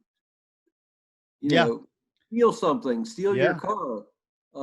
That's right. You. You don't know what that person. So one possibility is that, the other may do evil to you. The other possibility is, you ignore him. You get in your car and you drive away, and 3/4 of the way home, or when you get home, as you open the door to your car, it hits you. I should have turned around. And you know that you have somehow betrayed that person, and you have that was a little violation. I would call it a little murder, right? A little killing of that person, a little rejection, dismissal, repression of that person. So we can either do the evil, or we can have the evil done to us. And I think in both cases, it's traumatizing. And each of them needs to be really, really carefully appreciated if we're to realize the import that evil has on us. So I think it has a horrific impact on it can have a horrific impact on, I would say it does have a horrific impact on the violator and on the victim. And I think the Jewish Christian religion is basically a response to the reality of evil. That's what I think the Jewish and Christian faiths are all about. How so? And I don't know enough about Islam. Sure. I suspect it's in the same. It's certainly in the same monotheistic tradition. So. Yep. Well, why would you say that? Like, how so? About what? The Judaism and Christianity is like a. Because, you have the creation, which is, the core belief. But if you look at the Jewish and Christian scriptures, you have creation, and within within pages, Yep. you have the fall, you have the introduction of sin, and the whole rest of all of the Jewish scripture and the Christian scripture after it is all about the turmoil created by evil Yep. and God's response to that. Mm-hmm. God's response to human evil, and I think that is the whole ball game.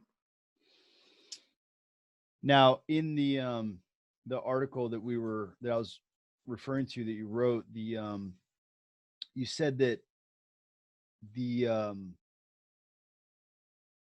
trying to remember. So, well, one of the things was you talked, and I'd love you to share this, and I'll just mention it so you know what to share. You talked about like the stages of grief. Is this ringing bells, or do you need more? So you talked about the stages of grief, and Yeah. the final stage being acceptance. Yeah. And talking about how you kind of took issue with that because it is to accept what is unacceptable, and Right. to have like the idea that there is somehow a way to integrate this trauma, this evil, this harm Right. into a normative life, as opposed to, which overlaps with the idea that like evil, suffering, these are things like you say that happen to your world, Right. as opposed to within it, right? It isn't just an Right. event that happened Right. on Tuesday. Right. Um, So when I said that, I think there's a radical difference between evil and death, and we can be terrified of both of them and be devastated by both of them. But death ultimately is that encounter with nothingness. And I think if we follow that encounter to its logical conclusion, it leads us to accept, and that's the crucial term, accept the fact that in and of ourselves, we're nothing. mm-hmm. Yep. And so my existence is a gift given to me in my nothingness, right? Mm-hmm. So there's a real sense in which I can integrate nothingness into my life, into myself, because it actually is my core, is my inherent nothingness. Yeah. But then when it comes, people want to say, well, when something really upsetting happens to us, like, your child is raped, or, you are raped, that, you need to go through the same stages of grief that you go through when you face death. I don't think that works, because you cannot. The whole problem with evil is that, how do you accept evil into your life without saying it's okay? Right. It's okay that I was raped? No, it is not okay. It will never be okay. It is eternally horrific. And so it's the real monkey wrench. It's the real, it's what really turns us into messes, I think. Either because we've done it or because we've suffered it in some terrible way. And it's the great human dilemma, I think. Well, so that essay has been really meaningful to me, and for one of the main reasons, I think, has been really the ideas you present, or your understanding. So it's written as like a theological essay, right? And Right. it's and the understand. So okay, you kind of address, let's say, a problem with, and the let's just say the ordinary. If you walk into any evangelical church and you say, what is the what is the point of the crucifixion of Jesus? The the mechanism of salvation, or what is the thing that's going on here? In theological kind of world, they say, well, it's known as like what penal substitutionary atonement. There's this idea that like, well, you screwed up, right? You're a sinner. And because you sinned, like you deserve to die. Someone needs to pay the price for that sin. And so in your stead, Jesus took that punishment. And it forever like reshaped and changed the way that you said, like, there's kind of a problem that it is primarily addressed to one that victimizes. And in some sense, it's like you use if your child was raped, it's like, and Jesus died for the one who did it, which isn't Right. to say like, I don't know, I don't want, it's like to take in it. So I just, part of me really wants everyone listening to read everything you've written. And so, but at the same time, I'm also like, I would love for you to kind of like,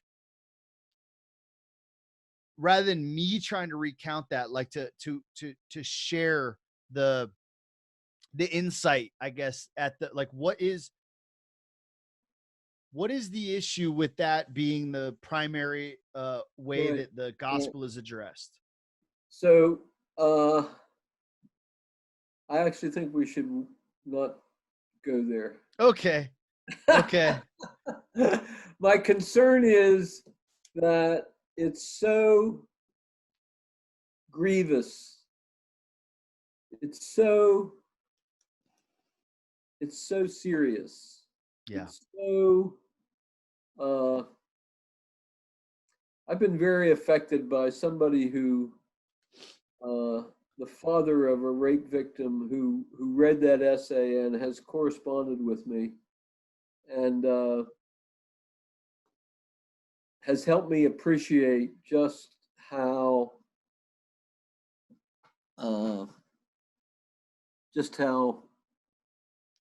totally devastating such an experience is. And my concern is that, we've been going for 2.5 hours, and I don't think it's probably not a good idea to launch into. I don't want to launch into close with it. Yeah. Well, I don't want to launch into something and give some kind of simplistic. Yeah. No, that's right. So, maybe we can. Well, we can gladly skip that. But having said what I already said, then I'm just going to add that what stands out is that there is an absence of addressing the victim, and that perhaps the primary voice to be responded to was initially the cry of the victim. Correct. And the importance of that, and you're right, the complexity of that. I mean, because even to like imply that there might be another way to understand any of this than penal substitution, it's just like, it's contentious. It's full of landmines in those circles. And I understand I actually don't even disagree with you. I just, it's of all the things I've like wanted to dig into with you, it's like, it's right. It's like, man, but thank you for it. Seriously. It in many ways like helped me. I should tell you that book, The Way of Suffering, the article first, then the book, and then that article, which you may have emailed me. I don't know if I just tracked it down. You may have sent me that after I reached out to you. I don't know. But I went through I was living in the lake house, trying to like apply my Christian faith, loving our neighbors, but I was also a religious studies major. And I was quite bold to just, with all of the brilliant atheists that I was in school with, like I'll go anywhere, I'll talk about anything, I'll read anything. And and I think I referenced this last time we talked, like I was happy to dismantle everything intellectually, and I felt fine. Like I was like, yeah, but still the way of Jesus is the best philosophical option available to me. This is how I want to live. I have a lifestyle built around this. I felt so secure in that. And then I had some like interpersonal, existential kind of like just psychological, like I broke down, and all of those points in my faith that I would lean on were gone. And I felt myself like plummet into this death of God experience that honestly lasted, I would say, about 3 years of just, I couldn't say in all honesty, in an authentic way, that there was a God anymore. I couldn't say. I was still living in the house, and I was like doing what I've always done because that's what I know and believe in, even though I was like, I don't think there's any transcendent merit to any of this. I just was like, I don't know. Otherwise, I'm just going to get on drugs or do terrible things. So I'm going to stick with this until I find a better way. And honestly, that specific article, The Wound Made Fountain, helped me tremendously to hold on to Christianity, even my faith. Like, and it was, and I wouldn't say that I held on to my faith because it was gone.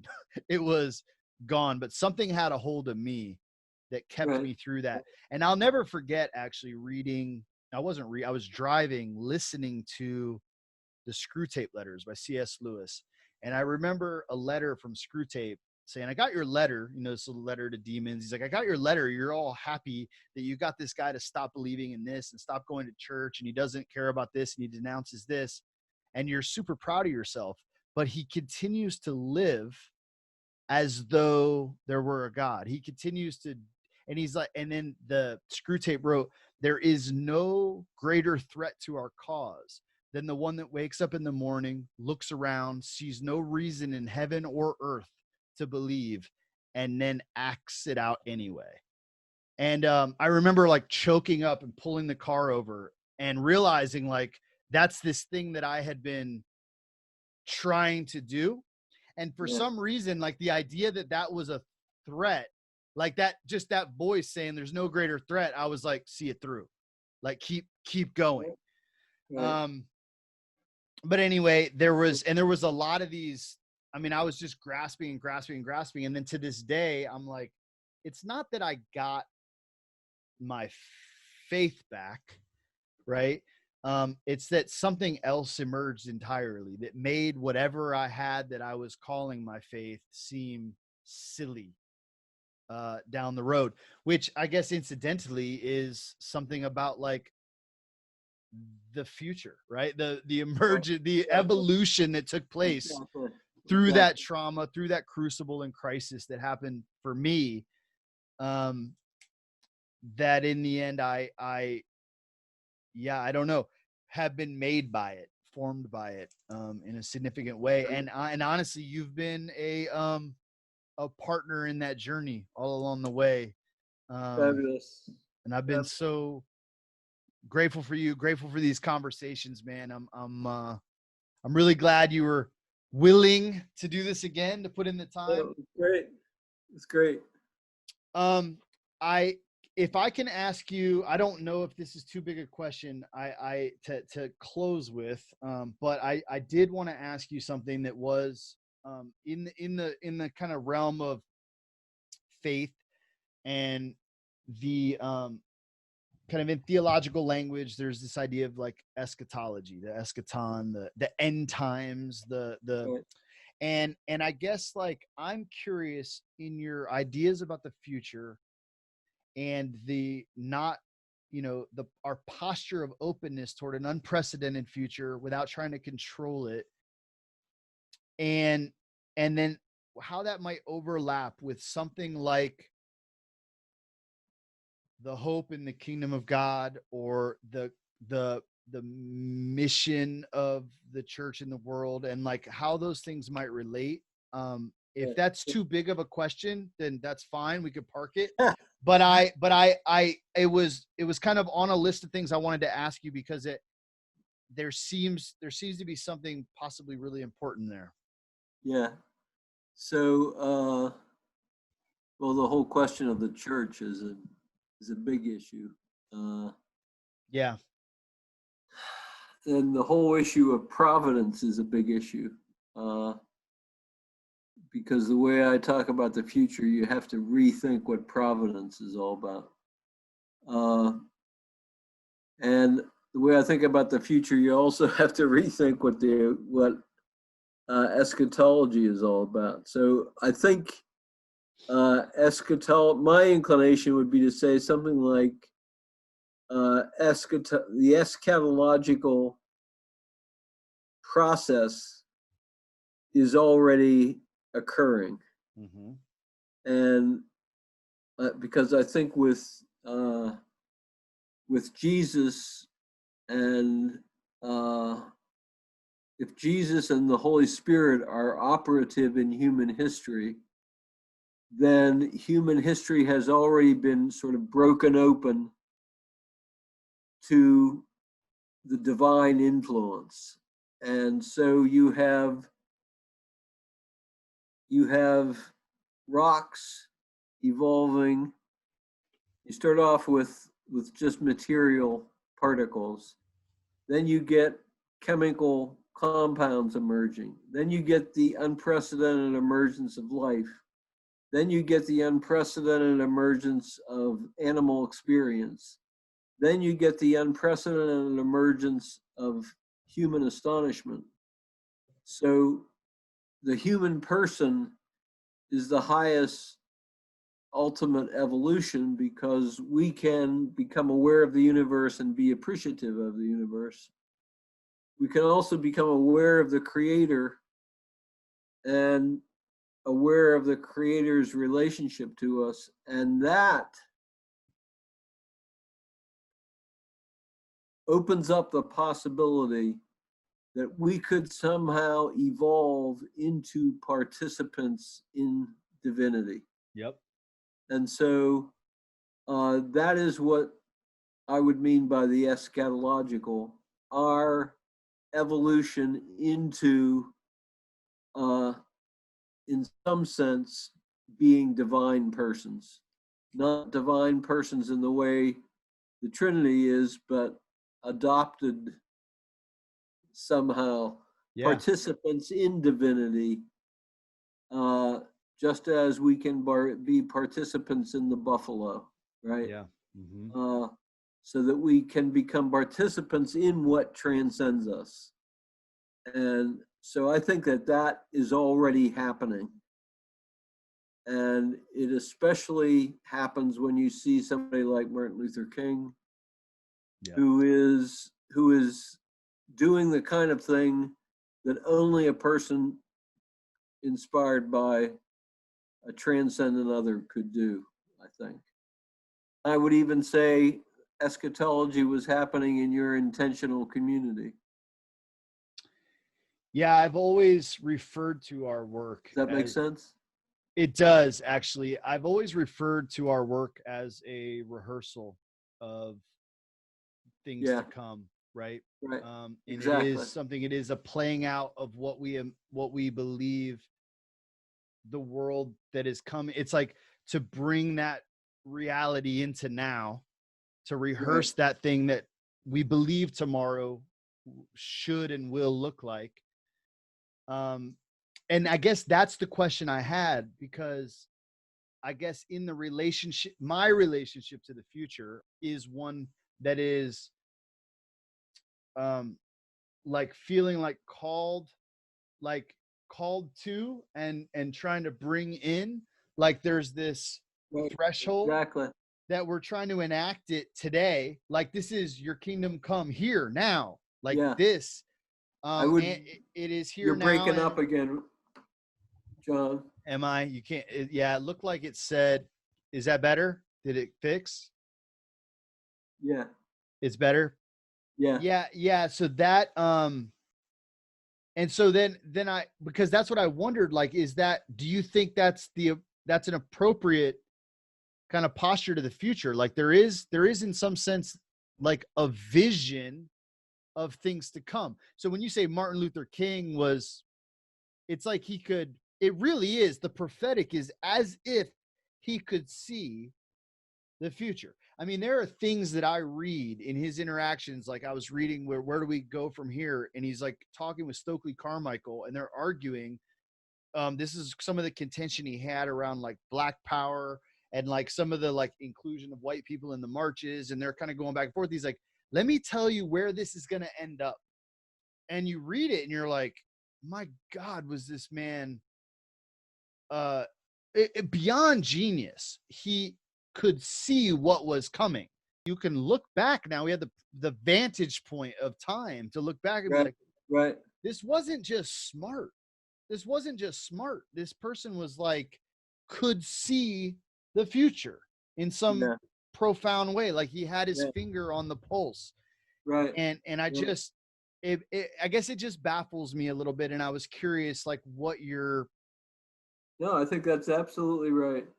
Absolutely. You do. Yeah. Okay. Because I guess the thing that confused me about that is the idea that it's unprecedented and yet seen, that it's not written. We're frozen again. You're breaking up again. Yeah. You're gone, you know John. what, man? I tell you what, I love you. Thank you for doing this. And we will, hopefully you hear me say goodbye.